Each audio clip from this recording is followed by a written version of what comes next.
Hello, everyone, and welcome to our Life Interrupted webinar, part of our career building series and a collaboration between the McGill Young Alumni Association and the Life After Your Degree program.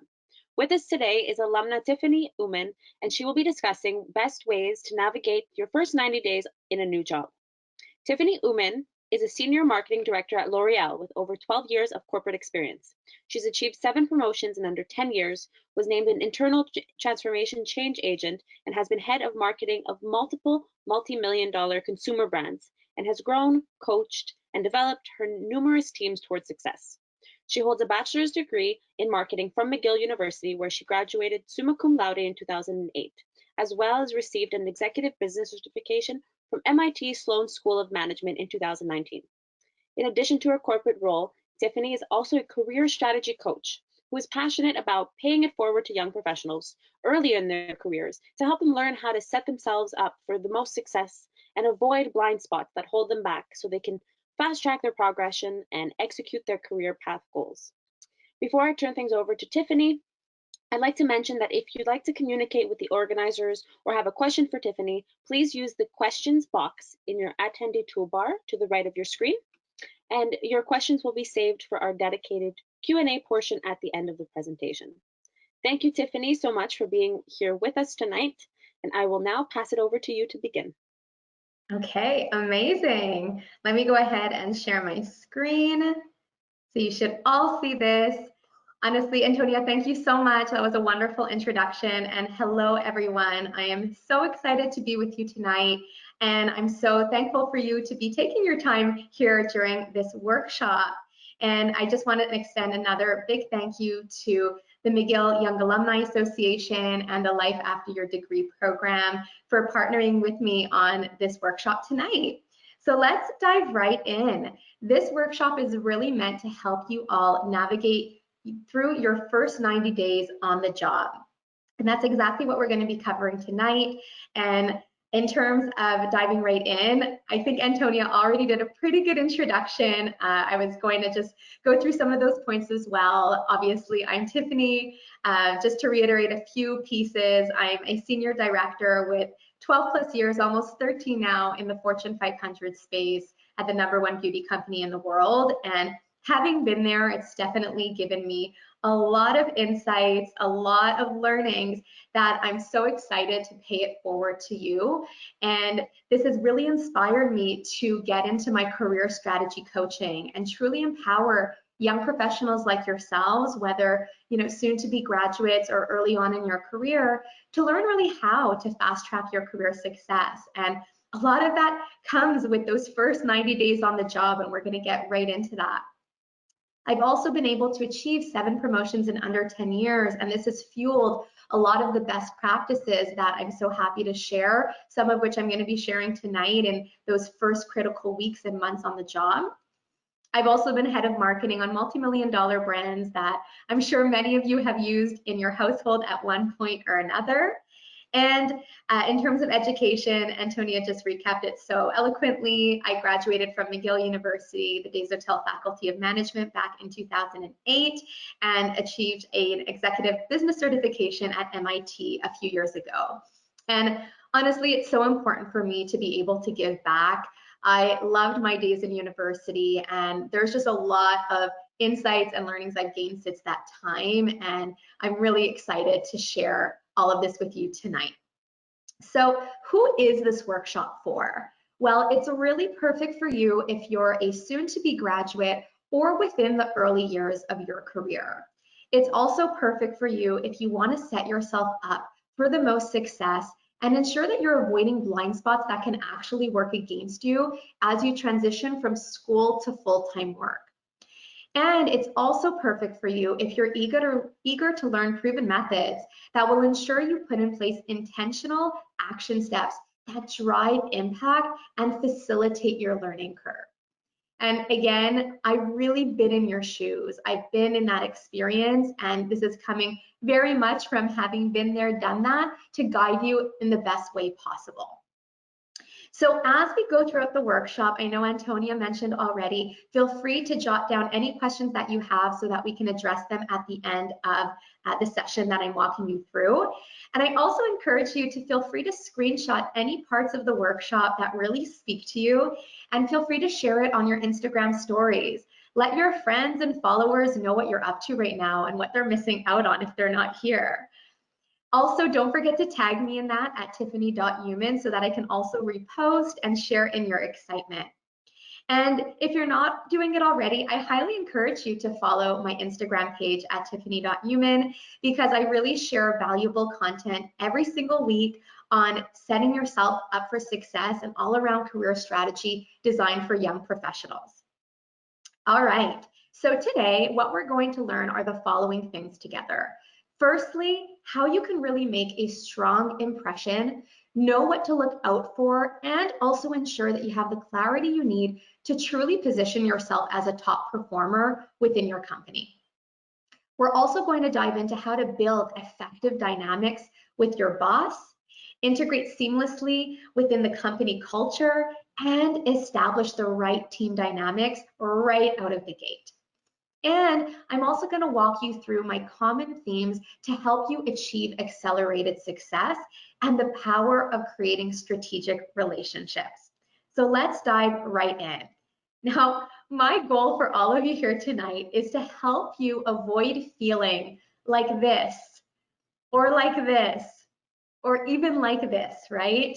For those of you who are already in your career in those early years, or even if you're getting ready to do that transition in a soon to be graduation mode, I don't want you to have to feel overloaded, overworked, overwhelmed, burnt out, because there's just so much to factor in, especially in those first 90 days. It could be pretty intimidating if you don't know how to navigate it properly. And so my hope following tonight's workshop is that you will have more guidance, strategies, and really the confidence so that you could bring forward energy like this, right? Happy, excited, engaged, really motivated overall in your work. And so that is my hope for you, and I can't wait to really jump in with you right now.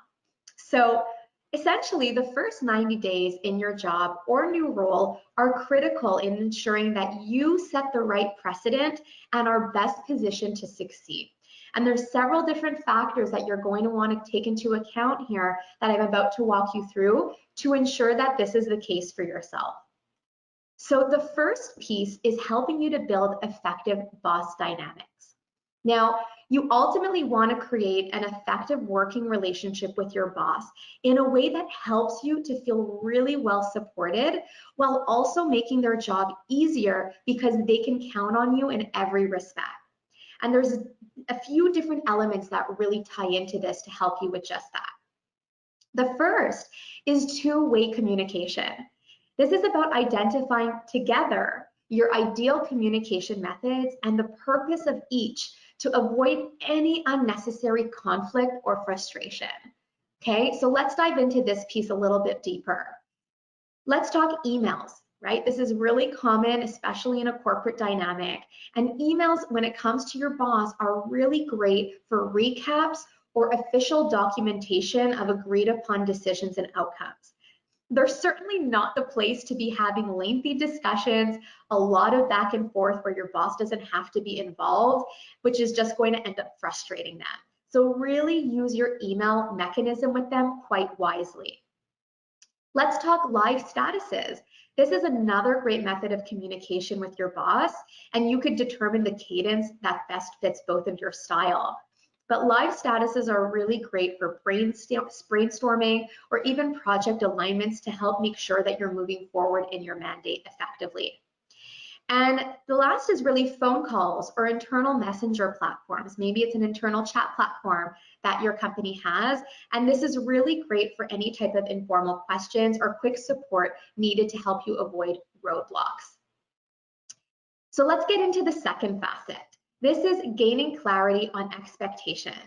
Now, this is really about outlining what are your key priorities and objectives within your mandate over the next 30, 60, and 90 days. Okay, so let's break this down together even further.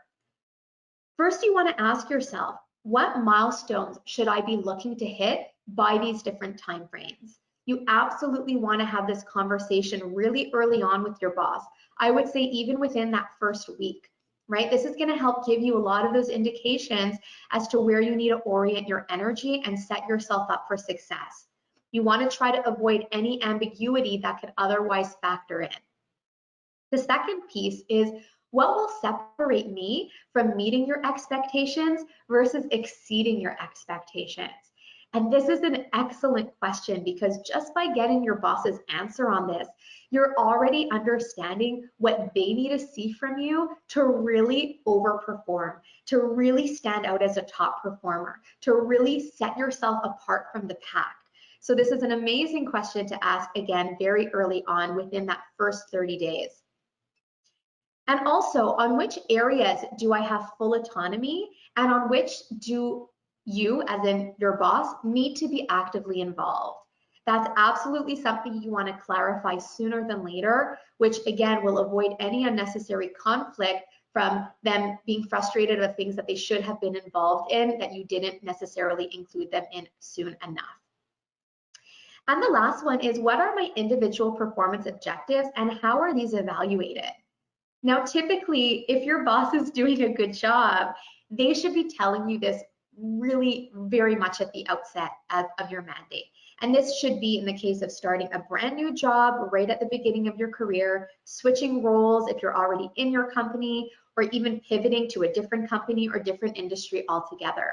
But you really need to get an understanding of what these performance objectives are very early and how they're evaluated. Because once again, this is going to give you that clarity as to where to focus that precious energy of yours.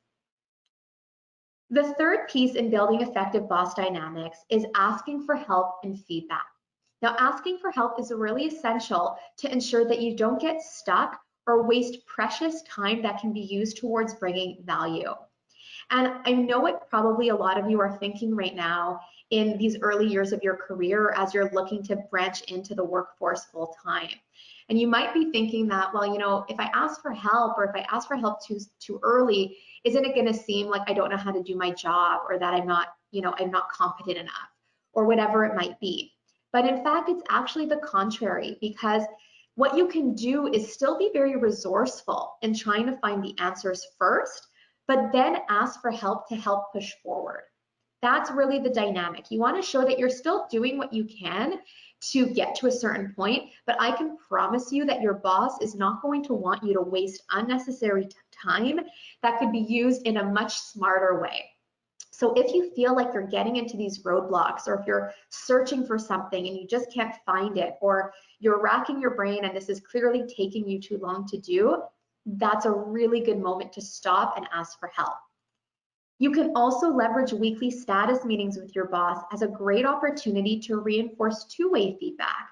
This is a perfect place to ask for more guidance, more support in a certain area, and also ask for feedback on how things are going so far. So you've got a constant pulse of how you're performing so far within those 30, 60, and 90 days.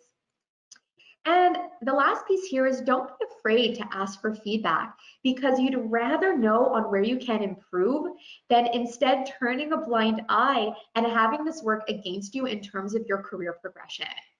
And what I can say here additionally is that, sure, it might be a little bit scary to ask for feedback where you're not sure what they're going to say, but I can guarantee you it's a lot better to know what that feedback is than not knowing, because either way, your boss is still thinking that. So wouldn't you rather get that feedback and be able to actually action it and move forward and improve, as opposed to not doing that and having it catch up to you later on, right? I think that the answer is pretty obvious on that. And I'm just reiterating this point because I know that sometimes in the moment, it's a little bit easier said than done. So I hope at the very least that really encourages you to hone in on this and really use it to your advantage. And the last piece when it comes to building effective boss dynamics is that you really want to manage up strategically. And this is not something to underestimate. It's going to allow you to ensure that you always have your boss in your corner. So firstly, avoid surprises. Your boss shouldn't be learning things from others that should really be coming from you. This could be regarding your projects, any updates, any issues or problems that you're facing. Be proactive. Take that initiative, bring it to your boss's attention, and I'm telling you, they're going to appreciate that a lot so that they can help you with moving forward as opposed to being blindsided by it and finding out about it from someone that should not be the first point of contact to do that with. The next piece is also be respectful of their time and ensure that you're clear on where and how you need them.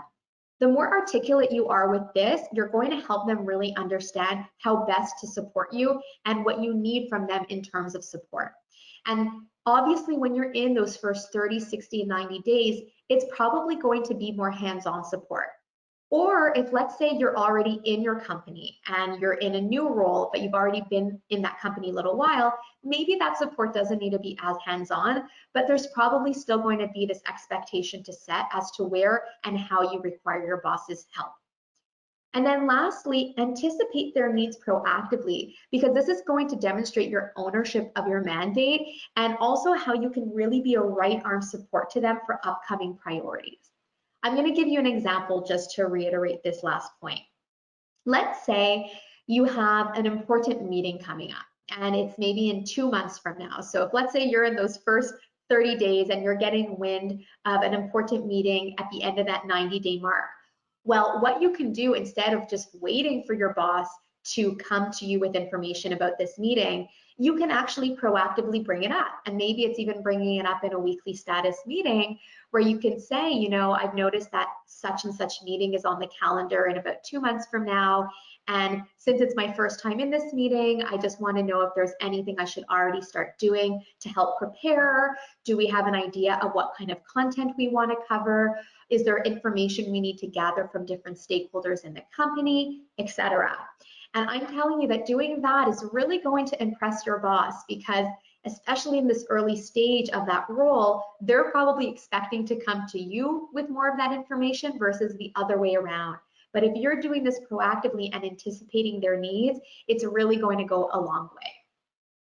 So that wraps up this first really important factor of building effective boss dynamics to set you up for success in those first 90 days.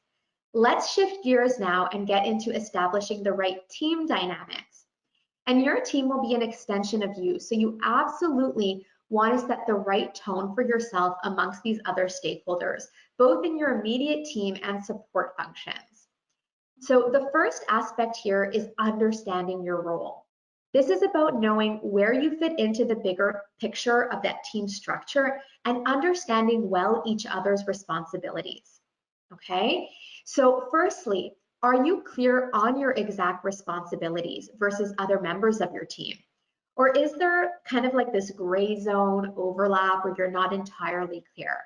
If you're not super clear on that, that's a great moment to raise your hand and ask for further clarification so that you don't overstep on anyone's toes.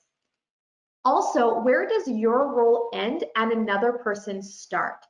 How and when do you need to involve others within your mandate? Those are really important questions to answer quite early on within those first 90 days in your new role.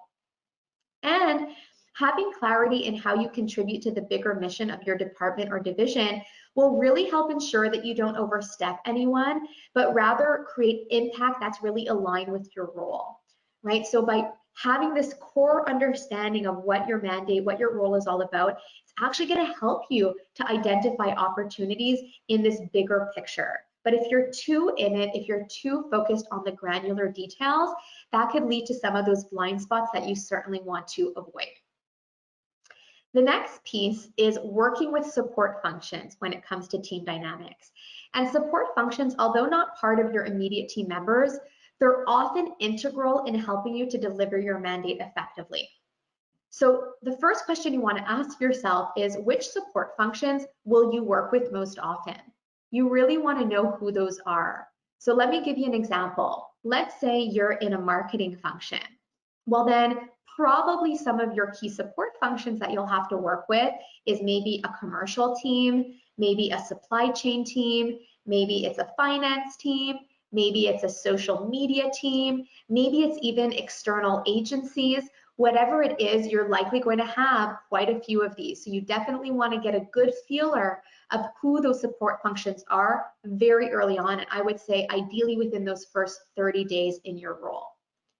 Then you can also ask what opportunities exist to make this working relationship extremely collaborative and address challenges from the past, right? Because when you're coming into this new role, you want to still be humble, you want to take in information and learn from these different functions, but you're probably going to see some opportunities for improving things or opportunities of collaborating better together. And it's great to really hone in on what those previous challenges might be so that you can improve that situation. And you also want to ask, what are the ideal communication methods to ensure that there's a progression of your projects, alignments, and approvals? You know, understanding their reality and what KPIs or key performance indicators that they're being evaluated on is going to help you zone in on how you can best support them to achieve that. Let me give you another example. So let's say we go back to that marketing function I was talking about. Well, maybe one of my key support functions is the supply chain team. And so in speaking with my supply chain team and having a really strong communication approach with them, I know now that one of their key performance indicators that they're evaluated on is inventory levels. They're responsible to keep inventory levels at a certain threshold. And so how that applies to me on the marketing side, being involved in forecasting of my products and how my teams forecast for our products, well, my own key performance indicator of, let's say, a forecast accuracy is really important to respect a certain threshold so that by default, I'm making sure our inventory levels will be kept in check and allow our supply chain team members to also follow through on their key performance indicator. But if you don't have this communication, if you don't have this mutual understanding, that's where wires can really get crossed and create a lot of tension that doesn't need to be there versus a much better collaborative approach. The third thing that you want to do when establishing the right team dynamics is gain historic context. This is about identifying who can provide insight into past situations that will help you zone in on areas of optimization by the end of the 90-day mark. So firstly, which team members have been with the company a while? Maybe it's field team members, maybe it's more senior team members, maybe it's more experienced individuals in the company in general. You really just want to zone in on who are these specific individuals within your context, okay? And then from there, you certainly want to set up integration meetings with them so that you can understand historic aspects of your division or department and gain their valuable insight on what's worked and what doesn't work and why. Okay, this is really important because especially if you're in a role where maybe there wasn't even a predecessor, there wasn't someone that came before you, or maybe it's a brand new role that's being created and there's a lack of historical context, it's all the more important to find the people who can at least help you fill in some of those gaps. And when you're gaining this valuable insight, I can tell you, be a sponge. Soak it all up. Use this time, use those first 90 days to learn as much as you can, because this leads to my final point and a really strategic one to really set you apart and again, position you as a top performer. And this is using that knowledge that you've gained to actually convert it into a diagnostic action plan to proactively share back with your boss as to where improvements and or opportunities lie to drive better results. Okay, this is something that likely your boss is not going to ask you to do, but I can promise you if you do this at the end of that 90-day mark, you use these 90 days to soak up all of that information, all of that knowledge, all of those insights, and package it together back in almost like a post-mortem of everything that you've observed and present that back, it's going to wow your boss. They're going to be so impressed that you've really taken this attention to detail and not only delivered on the milestones that you established together from the 30, 60, and 90-day mark, but that you've gone above and beyond and really packaged this in an action plan that will help drive you forward, your business forward, and yourself forward within your career. So let me show you quickly a visual example of what this diagnostic action plan can look like, okay? So on the left, you can have a section that's keep doing. These are all the things that you're gathering in those early 90 days that are pretty much working well, doesn't really need a change, and that you would suggest keeping as is. The second column is about opportunities for review, and these could be things that you're gaining from those learnings that this might actually be an opportunity that's worth discussing to see if we want to keep doing things this way or potentially have a better way of doing it. And the final section are optimizations needed and actions proposed. And this is great because this is a section where you can really include recommendations that you have, show this level of critical thinking and initiative that will really impress your boss. And again, they're not necessarily firm recommendations, they're merely suggestions at this stage, but are definitely a good foundation to then build off of and move forward. Okay, so this is really something I highly recommend. I've been doing this in every single new role that I've done, and it really helps take a lot of that pressure off in those first 90 days of feeling like you have to over deliver every single time. Really take this moment to ingest everything that you can and then strategically package it together in this way.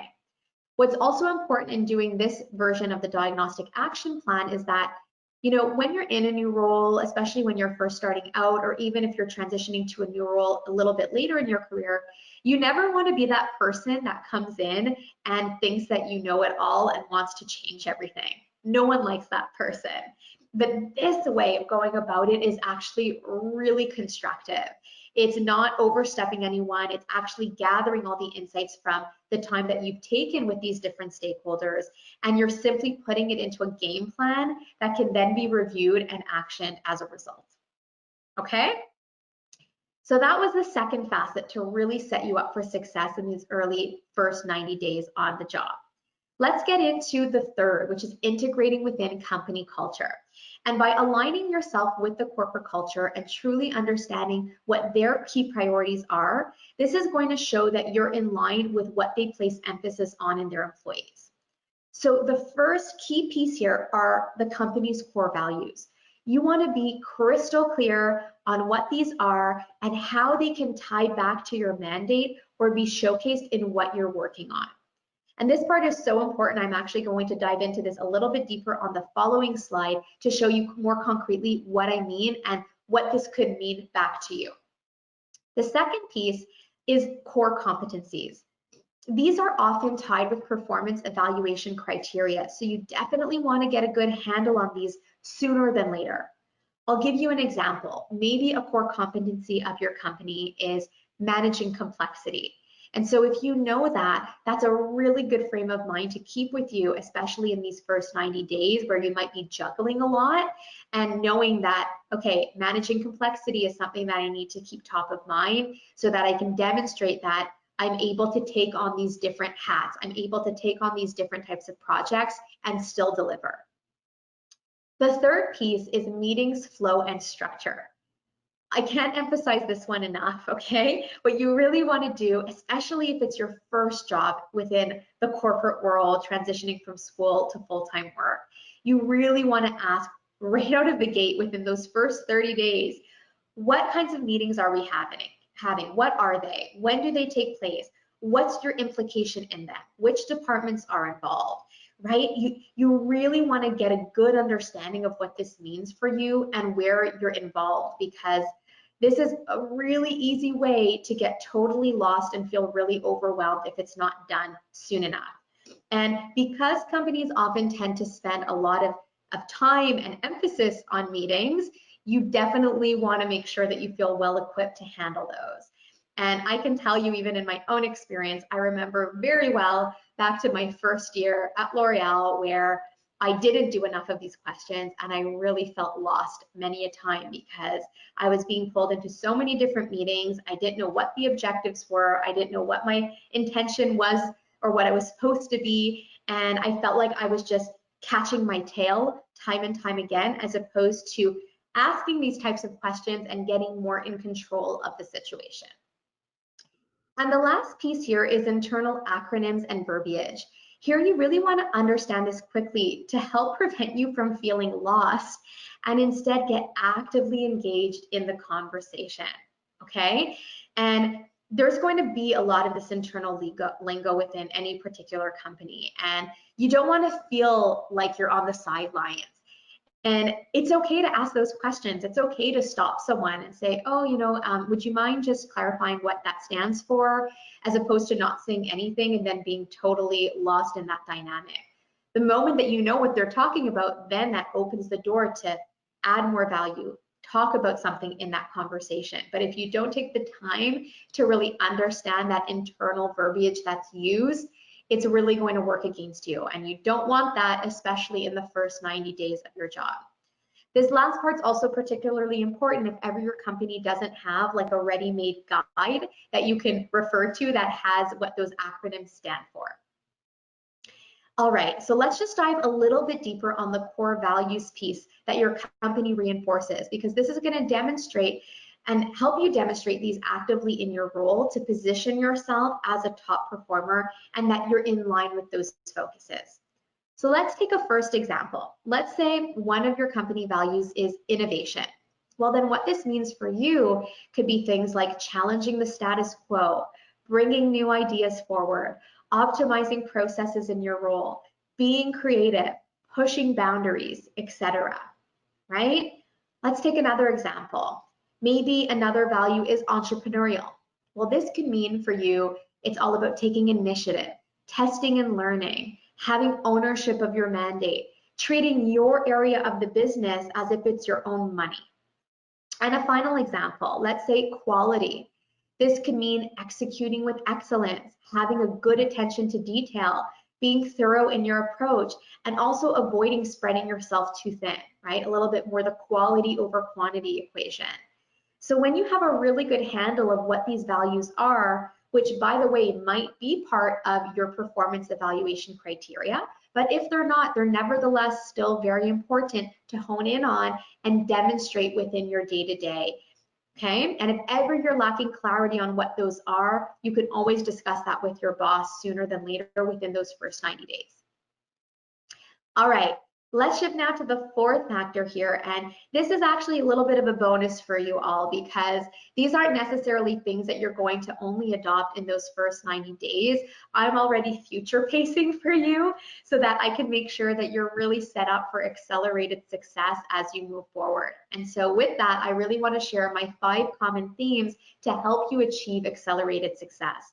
And a lot of this is based off my own experience of having been in your shoes and learning some of this the hard way with a lot of headache and a lot of struggle, and paying it forward now so that you don't have to go through as much of that. So the first piece is self-awareness and confidence.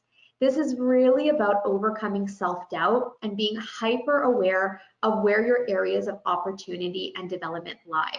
This is really critical because you don't want to be standing in your own way. And the more self-aware you are, the more you're able to action it and really bring out your fullest potential that I know you're capable of. The second is resilience and perseverance. This means allowing yourself to bounce back and push forward, even following challenging times, struggles, and down moments.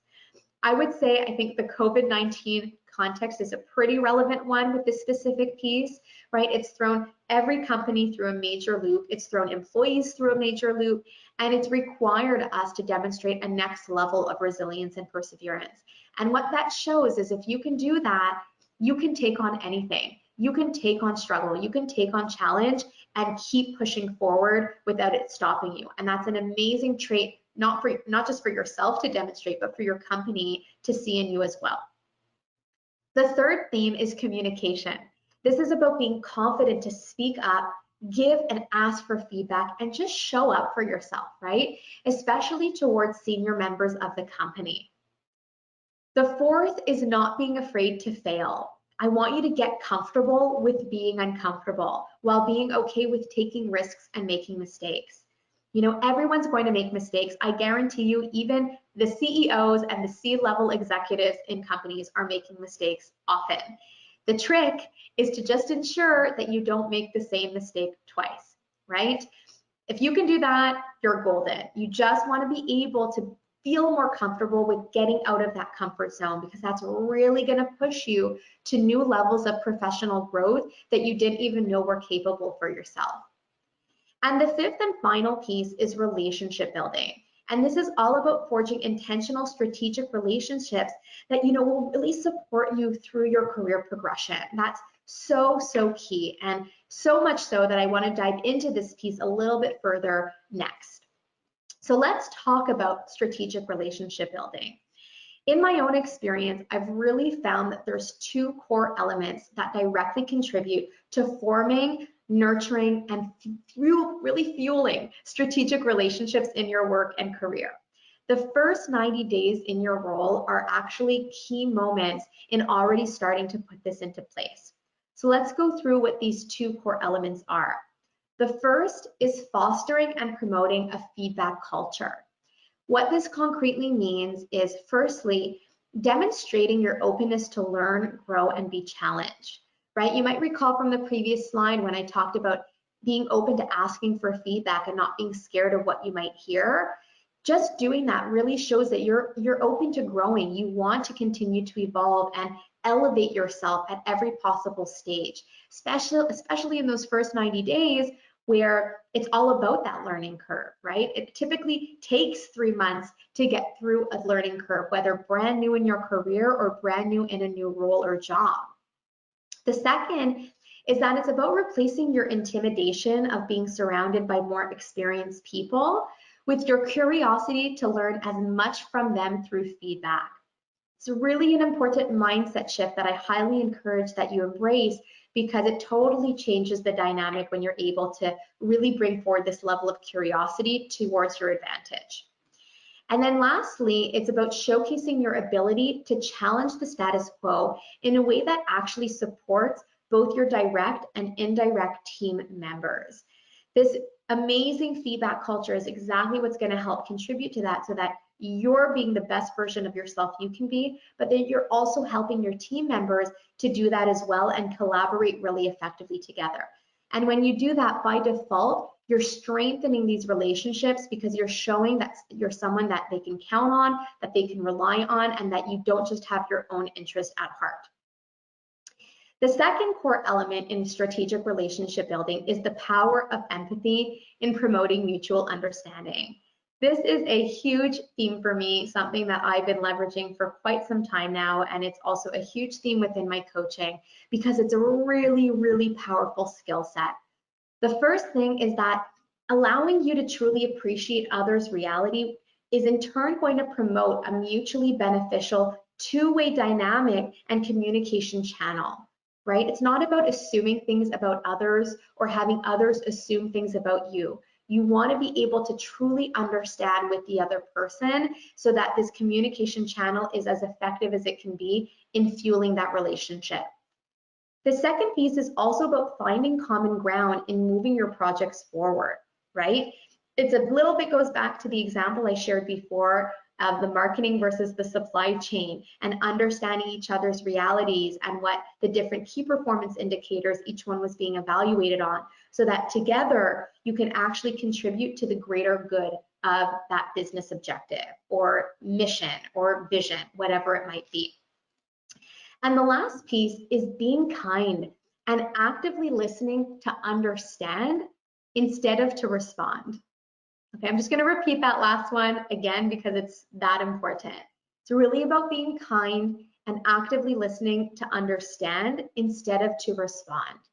And I know a lot of the time in human nature, we're so instinctively wanting to just listen to respond, listen to respond. We already have our thought in our mind of what we want to say, and so we're not really listening to the other person. But if you want to build authentic, genuine strategic relationships, you need to start building up that active listening skill set to really listen to understand. Okay, so let's jump now to one of the last sections of the workshop, and those are my key focuses to help you thrive in a demanding work environment. The first is adopting a less is more philosophy.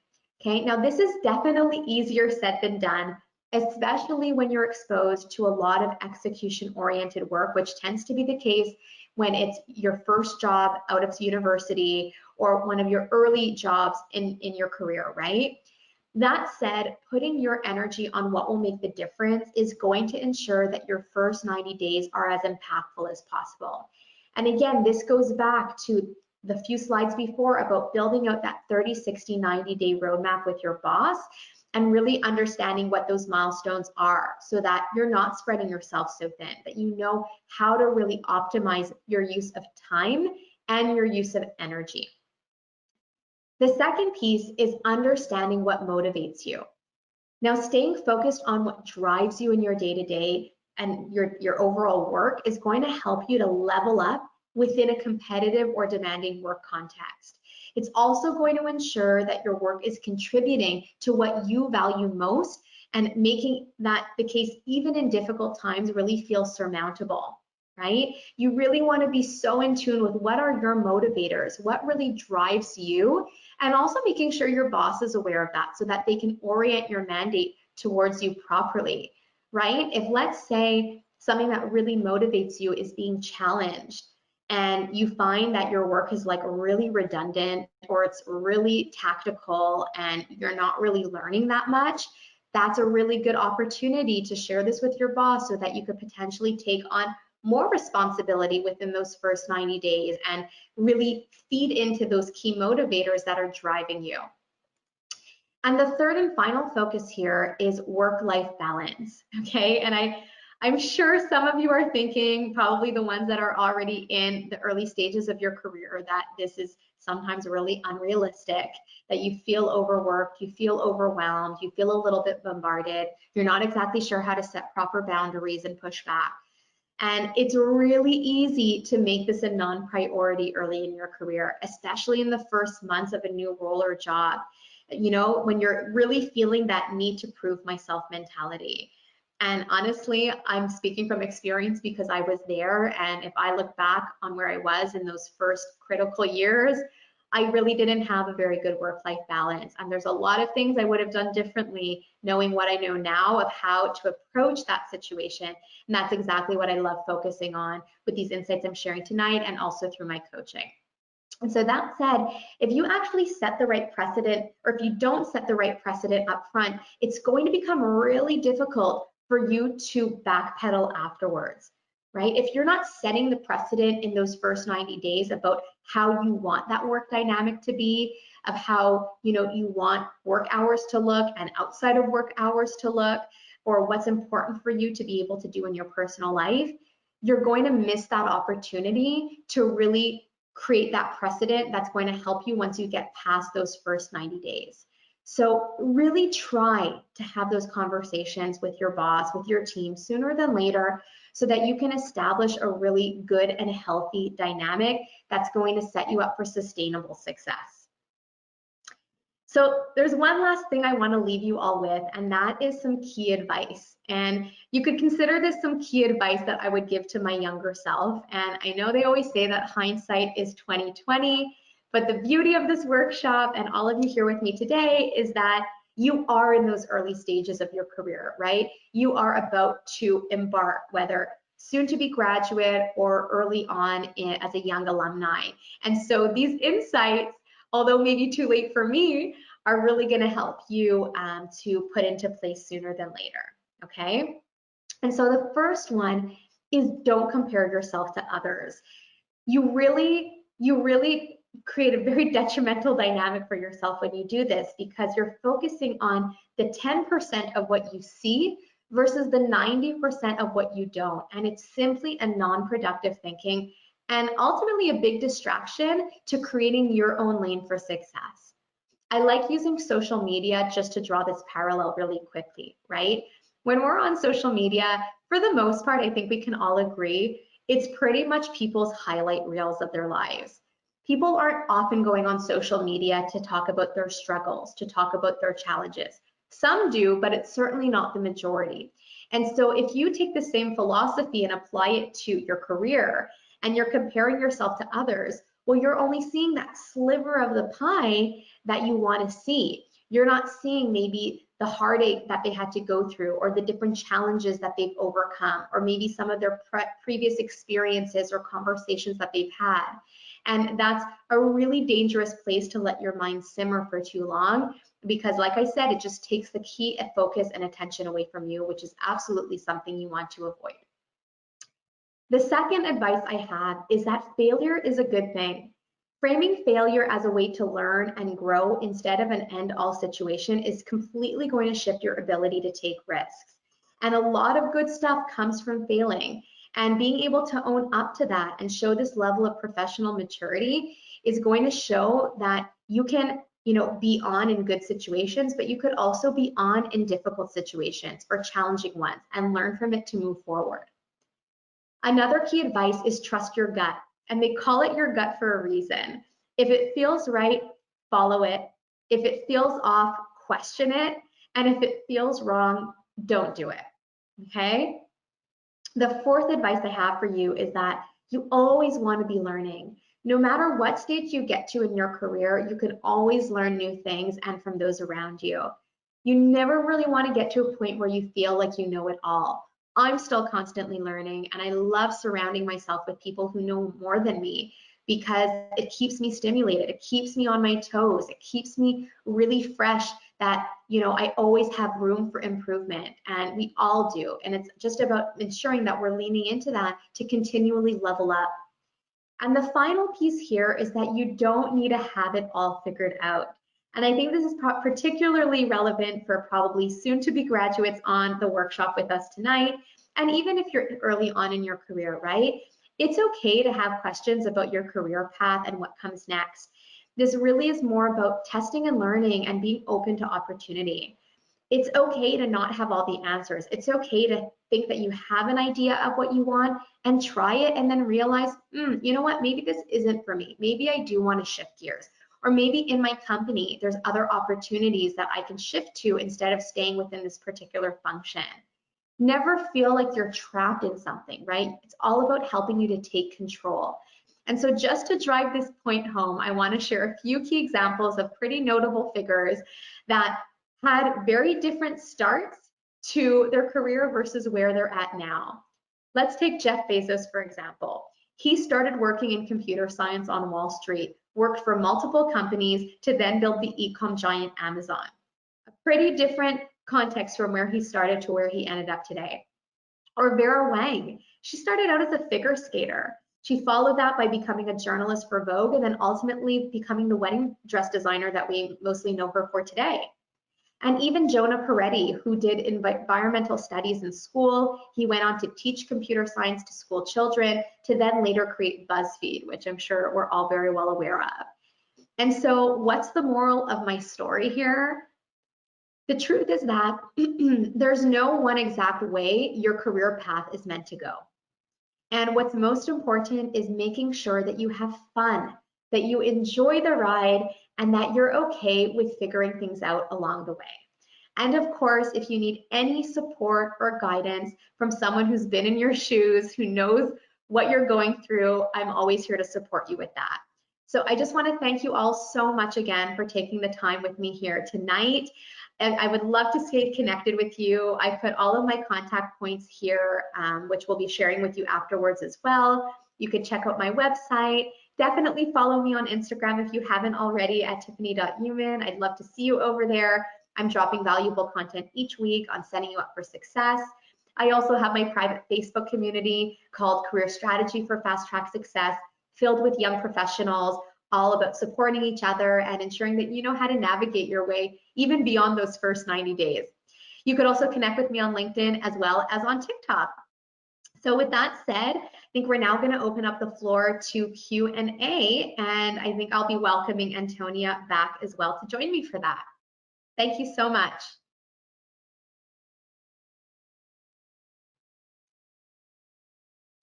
Thank you so much, Tiffany, for sharing your career insights on how to best navigate the first 90 days in a new job. We can certainly all benefit from considering effective tips and tricks for boss dynamics, better team dynamics, corporate culture, and more toward building a career success. So we will now begin with the Q&A portion with some questions submitted from the audience. And please feel free, if you have more questions, to send them in. We'll go through as many as we can. So to begin, you mentioned to not be afraid to ask for help from a boss or colleague if you don't find the answer first. How can we ask for help if we feel intimidated or awkward in a work dynamic? And how do we get over those hurdles, fears? Hmm. That's a really good one. And I think you first want to start by just asking, what's creating that dynamic of feeling awkward or intimidated.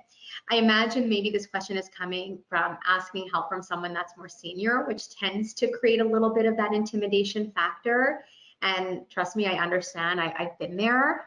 What I would say Mhm. is, remind yourself that whoever you're asking this feedback from, they weren't always at that level, right? They started somewhere. They started in a more junior position, and sure, they might have gotten to this level right now that's creating a bit of that fear factor or intimidation factor, but their role is to help guide you, especially if this person is your boss or maybe your boss's boss.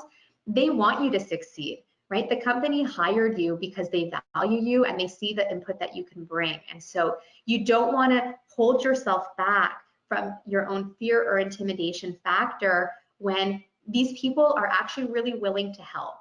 I'd say it might be a different context if you find that you're asking for help and they're not being extremely helpful on that. That's a bit of a different situation. I'm not sure if that's also part of the question, but if it is, in that case, you really want to try to give as much context as to why you need the support. Let them know the opportunity cost of not getting that guidance. So let's say it's something that you feel like you're really hitting a roadblock and you're still a little bit intimidated, but you say, okay, no, I know I need to go to this person. They're the one that's going to help me. I'm going to show what I've done to try to get the answers first, and then lead that with that I would really need, further guidance on XYZ portion, because without that, I won't be able to deliver by X deadline or whatever it is. You really want to try to show this opportunity cost of what will happen if you're not getting that kind of support. And that might just prompt a little bit more of that urgency that they'll give back to you in terms of feedback. Okay, great. And this actually leads into a point that you mentioned. Um, someone asked, um, someone asked, how do I deal with a manager who's been unresponsive from day one? So what if they're not that responsive or easy to approach, claiming they're too busy, ignoring emails sent from the first few days, and often take several hours to reply, um, if at Mm-hmm. all. Mm-hmm. Oh, How yes. does one approach that situation? Yeah. And the not A so little funny loaded. part, no worries. I hope you can also hear me okay. I was going to say the not so funny part is that not all managers are necessarily meant to be managers. Some managers are really good in their work, but when it comes to people management, it's a very different ballgame. And so sometimes as the employee, you actually need to help guide them to become a more effective manager. And this is a perfect instance for that. So you might have to be extra explicit with them about what you concretely need or what you're lacking to help guide you better. And that could literally be, when you do get their hands on, a live status meeting. And I would definitely recommend doing this in a live status as opposed to via email, because if you're lacking overall support, that's too important of a topic to just shoot in an email. So definitely try to book a live status, maybe a half hour, and really walk them through maybe some of the challenges that you're facing, and that take it from their point. I'm going back to the empathy piece, which is so important. When you say, I can only imagine how busy things must be for you, right? There's probably so many different priorities you're juggling. And the last thing I want is to take time away for you from that. At the same time, for me, I really do need more guidance in XYZ area of my mandate, because I'm finding that right now, due to some of the lack of responsiveness, I'm not really able to move forward to drive the value and meet these milestones that we've agreed to together. And so moving forward, what I'd like to propose is X, and that X is the solution that you want to suggest. Maybe that solution is optimizing your communication methods. Like maybe your boss is just so busy and doesn't have proper time management skills that it's spilling onto you. So maybe emails isn't a good way to get in touch with him. Maybe it's at or her, right? Maybe it's texting. That's going to be the easiest way, which isn't necessarily typical company protocol, but maybe that's the dynamic that you guys need to have. So I would really say take that onus in your hands and try to guide them better to get what you need.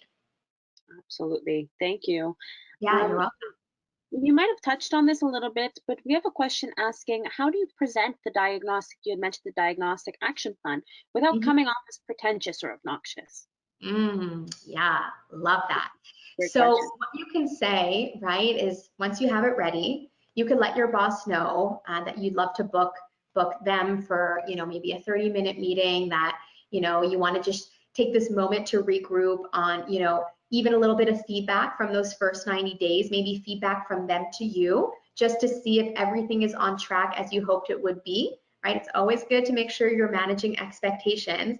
And then within that meeting, you could very, very easily bring it up and say, I also am really excited to share something with you that I've been putting together over the course of these last 3 months, just been soaking up all different kinds of knowledge. And, I saw some key opportunities I would really love to brainstorm with you. And when you position it like that, it's not coming off as pretentious or that you know it all. They're purely suggestions and wanting to get their input if this is something that could be a good idea, maybe not, maybe yes, but you're allowing for brainstorming. And when you take the brainstorming approach with it, it really facilitates collaboration as opposed to kind of a know-it-all mentality.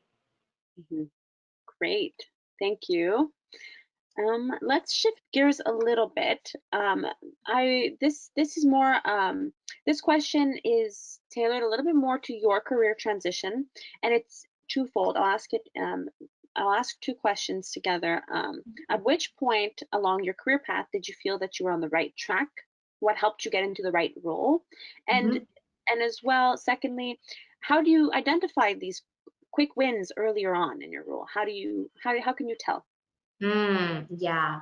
Okay, so for me, in terms of how did I know like I was on the right track, for me, it actually, in my case, and this isn't the case for everyone, but it actually dated back to my time at McGill. And there was sort of an aha moment I had in my last year, because I was studying marketing. My entire background, for the most part, in my corporate career is marketing. And that was what I decided to major in. It's what I graduated in as well. But in my last year in my studies, I was pretty much still dead set that I wanted to do advertising. I don't know where I got that idea in my head, but I was like, this is me. I need to do advertising. And I actually took one advertising course that I ended up only taking in my final year. And through that one course, I realized, oh my gosh, this is not for me.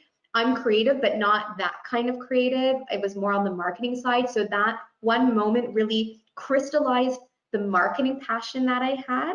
So that was one turning point. And then I think for me, starting with a company like L'Oreal, which was always a company I had admired and I could relate to a lot, that really helped just reinforce the passion for marketing that I had, because this particular company is very marketing driven. It's very consumer driven, and I love that. I love that even in my personal life. Like, I love shopping. I love even prior to working there, I did a lot of retail experience. So I always just kind of have it innately in me. And I guess my biggest point that I would say to answer this for whoever asked the question is really be in tune with what your own values are and try to find the company or role that lines up with that, right? And that's going to help really give you this compass as to what feels right ultimately in your role, in your future roles, without it feeling like you're trying to fit this mold for yourself. So that's kind of the advice I would say there, and based off of my own experience. I think the other question in terms of how do you like identify these key wins, a lot of it is feedback. I know I sound a bit like a broken record, but Question. unless you ask, you're not necessarily going to know. And this Mm, is where that managing up piece is really important with your boss, because they might think they're giving you enough support, enough feedback, but maybe it's not enough. And so what you can even do in those first 90 days is have touch points at the end of the 30 days, the 60 days, and the 90 days, and just stay up to speed with, some of the things that you feel you've delivered a win on. Is it being perceived that way? Are there things that you can do even better, improve, and show that you're constantly learning? But I have a feeling you're going to be able to identify what some of these wins are, maybe from feedback you're getting even from team members, maybe things that are being well appreciated, or even delivering on some of those objectives that were given to you at the outset of your role. Absolutely, absolutely. And you touched on something for the first question that may align to this question, in terms of corporate culture and finding the values that interest you, and that stick true to you. Someone asked, how can an employee with a strong personality and tendency to lead blend in a company's culture? Sometimes if it's difficult to follow or get along with a culture that doesn't feel natural. Yeah. Well, this goes a little bit back to the piece I was saying about corporate values as well, because if you're already in tune with that, you're going to know where you have some of that flexibility to adapt where you need, but also be really true to yourself. I never want anyone to feel like they have to change who they are to fit a certain mold. And so sometimes in that research for your company or research in that role, it's good to see if your style would kind of vibe well with that. But let's say you're in the role and you're saying, okay, maybe there's a little bit of a kind of a disconnection between how I am versus others. That's where the power of empathy is really key, because you could still be a really strong leader-oriented type of person, but if you see that others are not as much like that, well, then you just need to adapt slightly. You need to understand their reality, maybe their communication style, what their approach is, so that you could sometimes dial it down a little when it comes to those individuals, but still hone into who you are and show your leadership in different ways, right? Being a strong personality or strong leader doesn't need to mean that you're off the walls all the time or screaming from the rooftops. Like, there's ways to still show this dominance, this confidence that you have, but it could be done in also a really empathetic way. You just kind of need to know how to balance the two. But I would say empathy is a really important piece in that if you are finding a little bit of that disconnection without rubbing people the wrong way. Great, thank you. You're welcome. Um, so we'll ask just a couple more questions. Sure. The next question considers, so sometimes managers can hold asking for help against the employee. How can an employee rectify the situation? Or is it okay to ask your supervisor what they expect from you early on, and or without having this seem like you cannot handle your job? It's kind of Mm, twofold. yeah. Okay. So if I understand the question well, it's asking for more help or support without it coming across that you can't do your job effectively or you don't know what to do early enough on. Is that it? Yeah. Yes. So it's not, and then also sometimes managers uh, don't take well to that. Yeah. Well, on the one hand, I hope that you guys are dealing with managers who are very open to supporting in those first 90 days. And a lot of it, I say this a lot. I say this a lot with my clients too, that like your boss, they don't know what they don't know. And they might be assuming a lot of things based off what they think they know or what they are used to for themselves. So it's really important to have those communication channels open. And again, really try to be as concrete as you can in terms of the support that you're missing and why you're missing that. If you just come to them and say, like, I need more help on this, it doesn't come off very confident. But if you say something more like, I've actually been working actively on this project. I'm so excited about it. I've gotten about this far in, and I'm noticing that I'm a little bit stuck in this particular area. Would you be able to support me in this regard, just so that I can really keep moving forward and ensure that, I meet the end deliverable? Like, something like that sounds a lot more substance filled and like you've got a handle on it, even if there's a big part of it that you need their support on. So it's just about guiding it in that direction. And if you have a boss that's a little bit less hands-on or a little bit standoffish, well, that's where you really want to try to address that feedback. This is something I really dive into a lot with my coaching too, because there's so many different instances with this, and it's Yeah. hard to package it all together in one. But I would say it comes a lot back to the empathy piece, where you want to try to understand their reality, maybe why they're being standoffish. Find an argument that can maybe work. Maybe it's the fact that they seem really busy. Maybe they have a lot on their mind. Maybe they're really stressed about something. And then try to segue into where you still need their support despite that.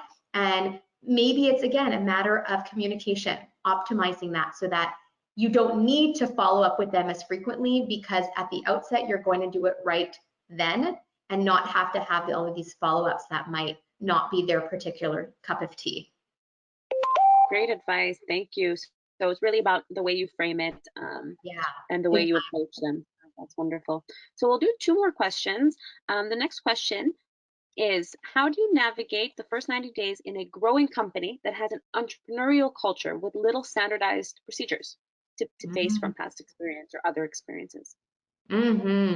Yeah. So if you find that the company is lacking a bit of that structure, that they're really encouraging entrepreneurial mindsets, which I see a lot, the most important thing you can do is try to really be clear on what your actual expectations are and what your specific responsibilities are.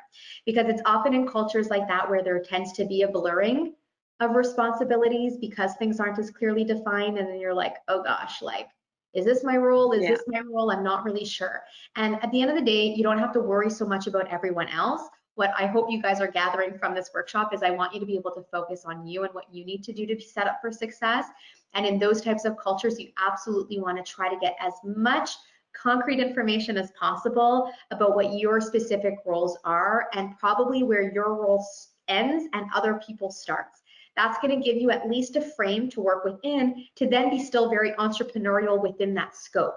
But if you don't have that scope or that framework, it's going to be very difficult to feel really secure in your role and be set up well to perform. Thank you. So we will go on to our last question for tonight. And this is kind of, COVID related in the time we're in now. Yes, are there any tips or advice you can give for maintaining interactions and relationship building given the remote environment we are currently in? Oh yeah. This has been quite the year, and honestly, I'm a huge, huge advocate for taking this extra effort for connection because obviously the remote work setting is kind of working against us in that. And especially if you're new in a role and like you're new in a company and you haven't had a chance to actually meet anyone in person, it is a little bit of an added obstacle. So the first thing I would often suggest is if you're not exactly sure like who's who might be important to know, see if your company has organizational charts that they can share.